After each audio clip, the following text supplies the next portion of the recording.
Wow, what a difference a COVID report makes, which is allowed to examine both sides without being pilloried by the media, by the politicians, by the cultural elite. What a difference it makes. Suddenly, the media are asking the right questions and thinking about both sides of the debate. Suddenly, the politicians are starting to acknowledge the diversity of opinion and views on this issue and that they were valid. But that didn't stop the then Minister of COVID Response and now Labour leader, Chris Hipkins, still telling some porkies last week. Let's check it out.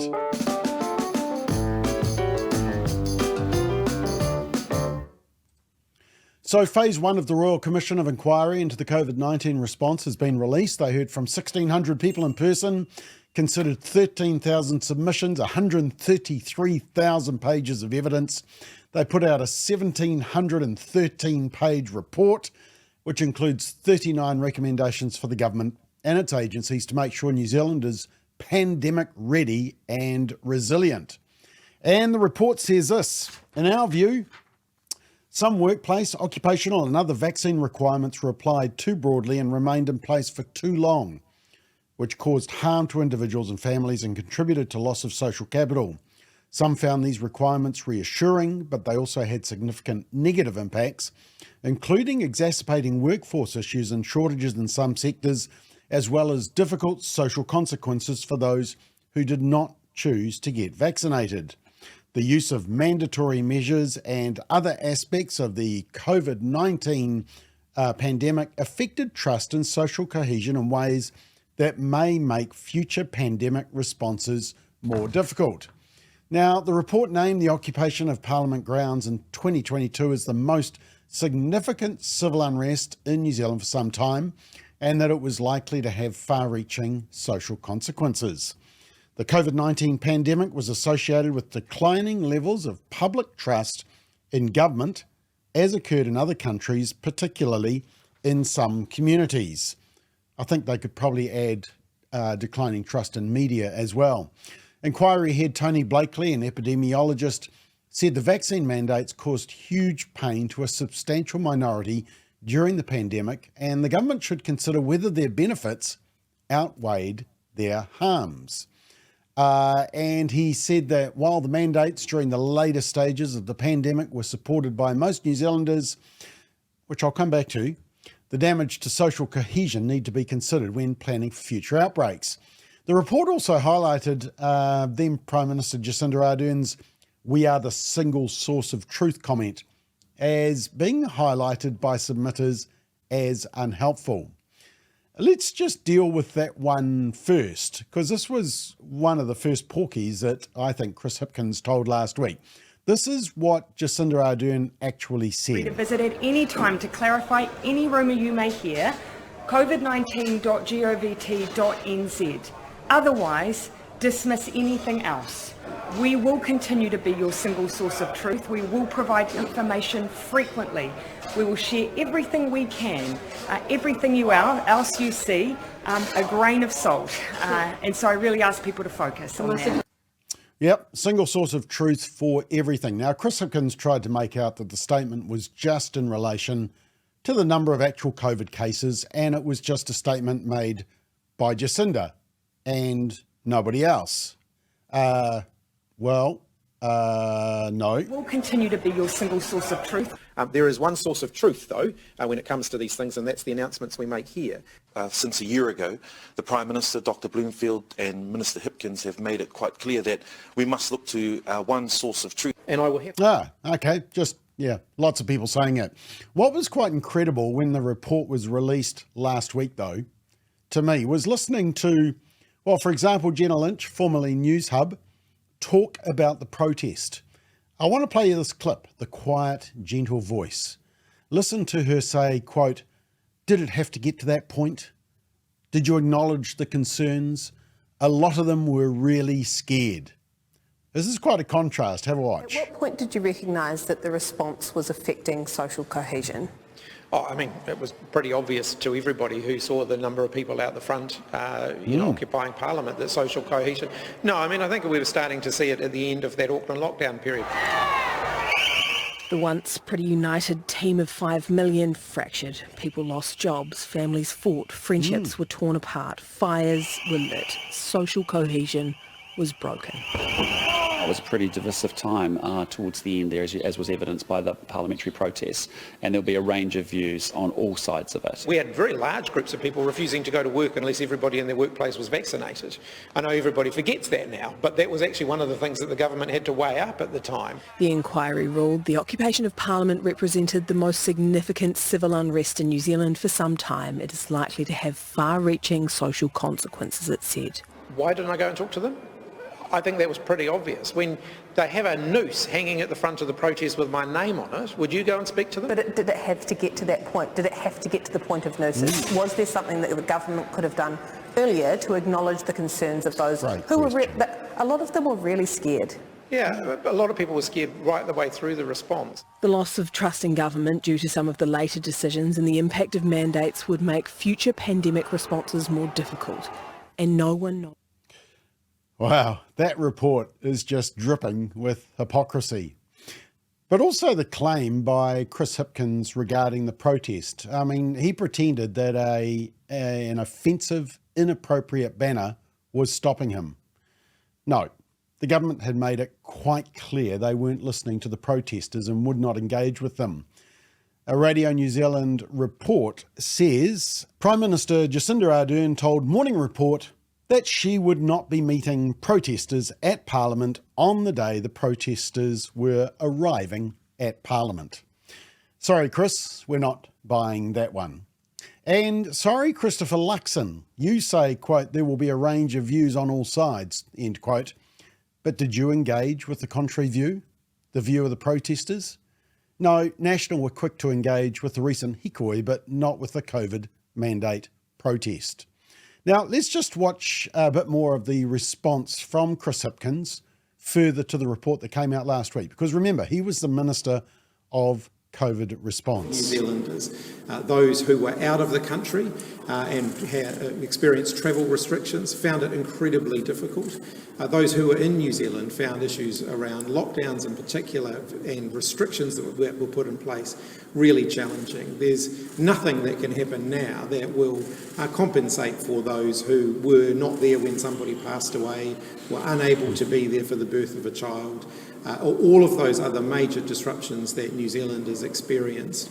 I like to think that during the pandemic response we did try and acknowledge those things and recognise that for a lot of Kiwis it was a really, really difficult time.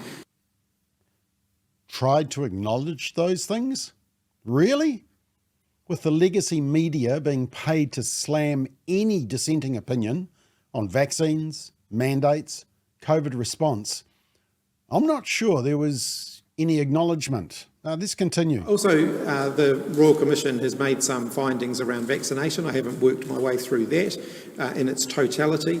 They found that the vaccine mandates were justified, that the vaccine passes were justified, but they have also made some recommendations about the vaccine mandates going too far in some areas, being in place for too long in some areas. Yeah, okay, maybe they weren't justified. I mean, we all argued they went too far.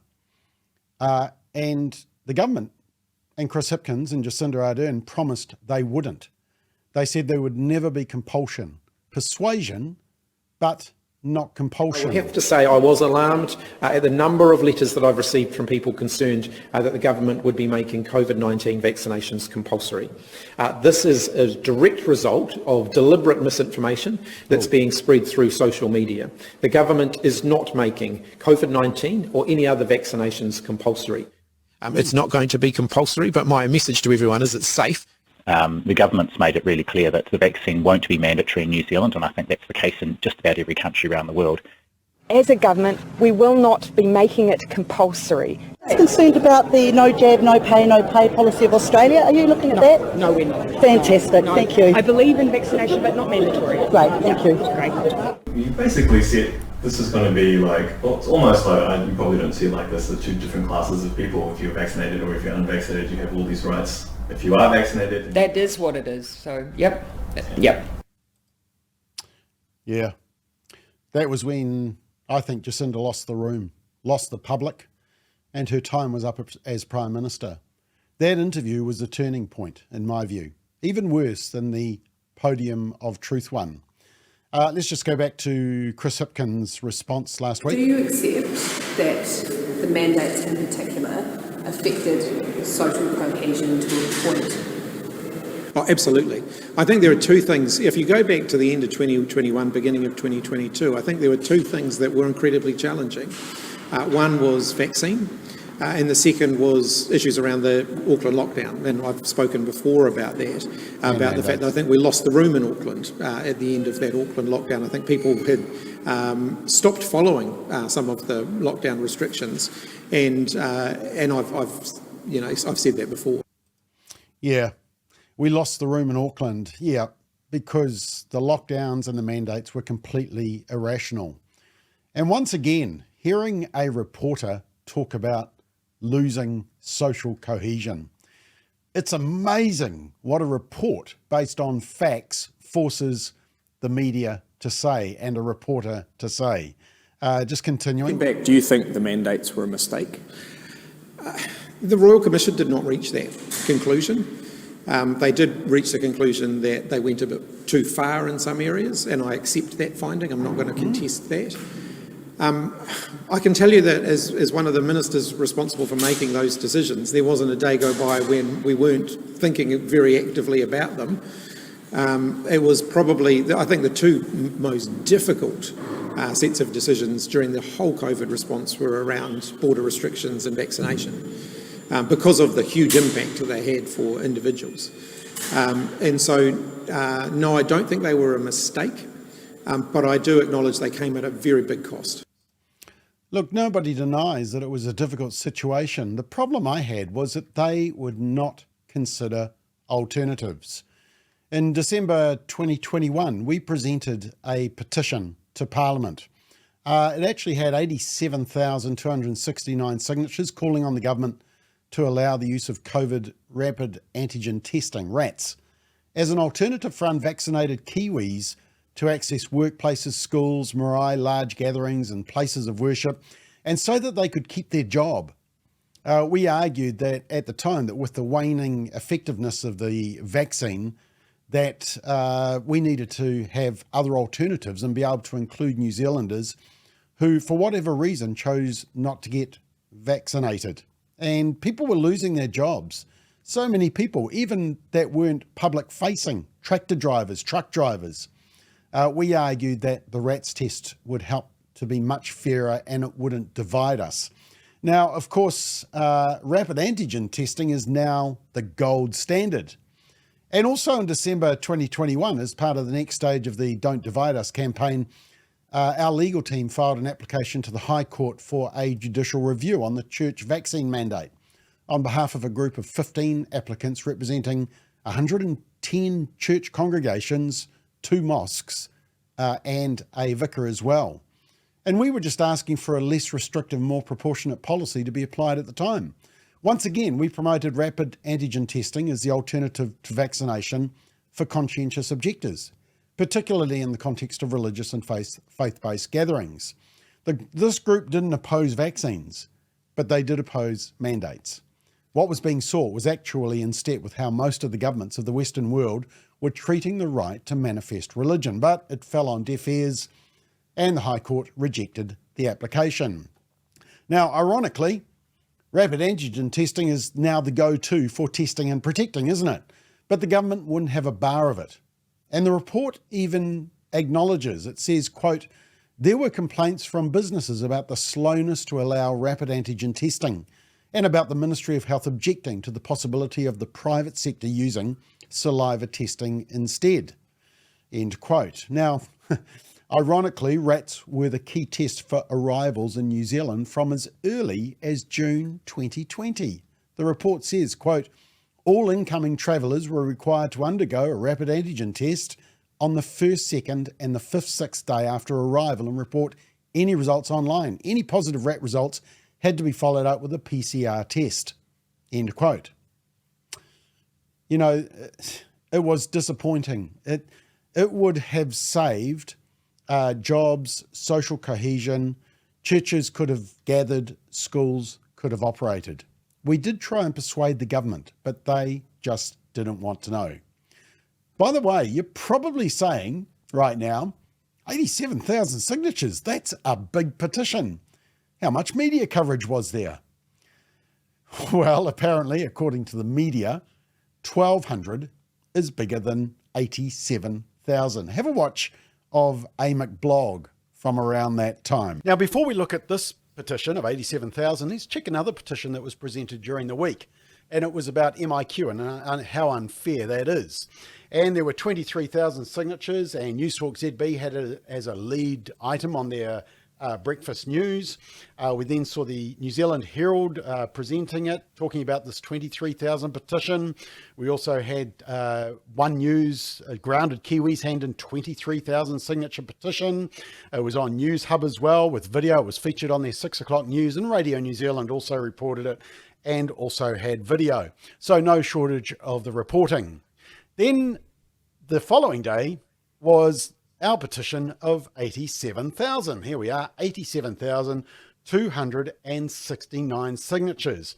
A significant petition. I mean, when you get over 80,000, you expect a lot of coverage. Well, here is the media coverage from the presentation of our petition.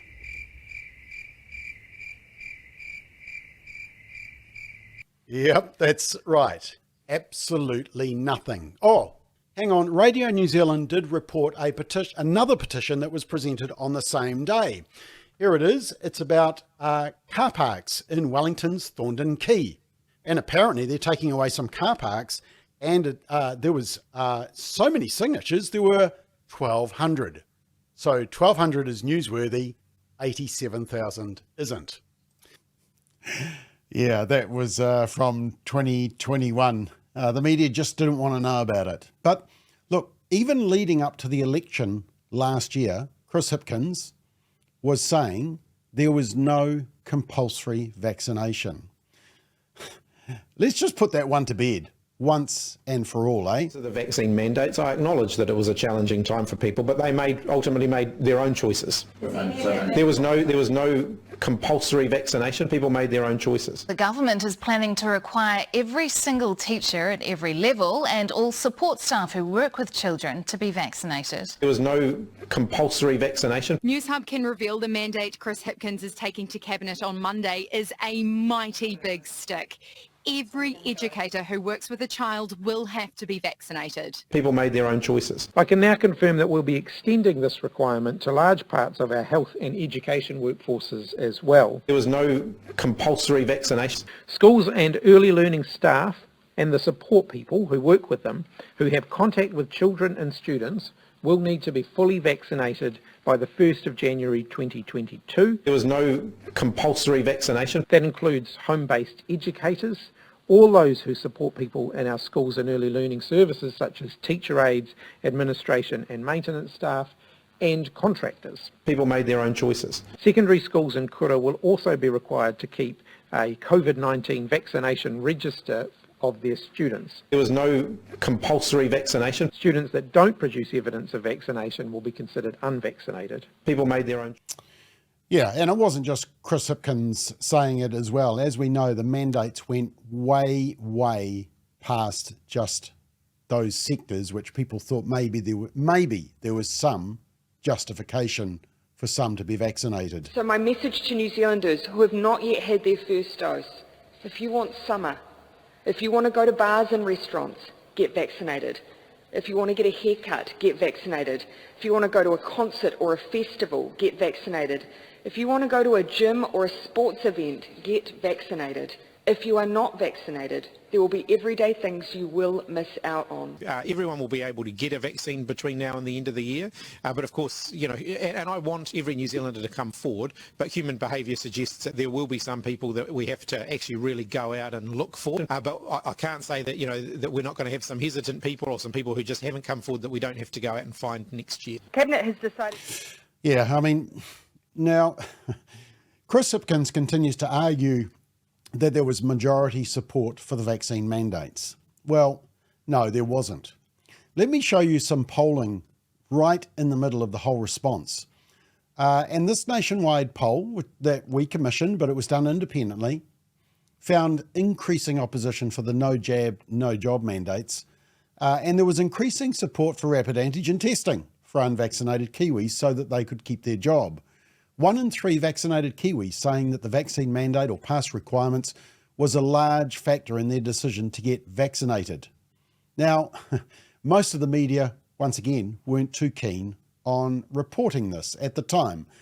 This is from a McBlog back in February 22, when actually I was in lockdown because I had COVID. Firstly, we said, do you support or oppose an employer being able to sack a staff member purely because the staff member has not had a COVID-19 vaccine? You'll note that the support has dropped from 50% down to 39%, and the opposition has increased from 31 to 38. So it's about level pegging.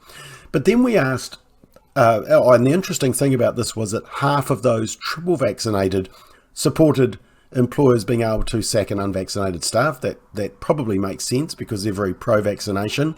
But only a minority of those who were double or single vaccinated supported such a measure of being able to sack an unvaccinated person. But then we asked, do you think employees who do not wish to have a COVID-19 vaccine should be able to keep their job if they instead agree to have a regular rapid antigen COVID test? You can see there 2 in 3 say that yes, that is a solution, and the opposition has decreased to about 1 in 4.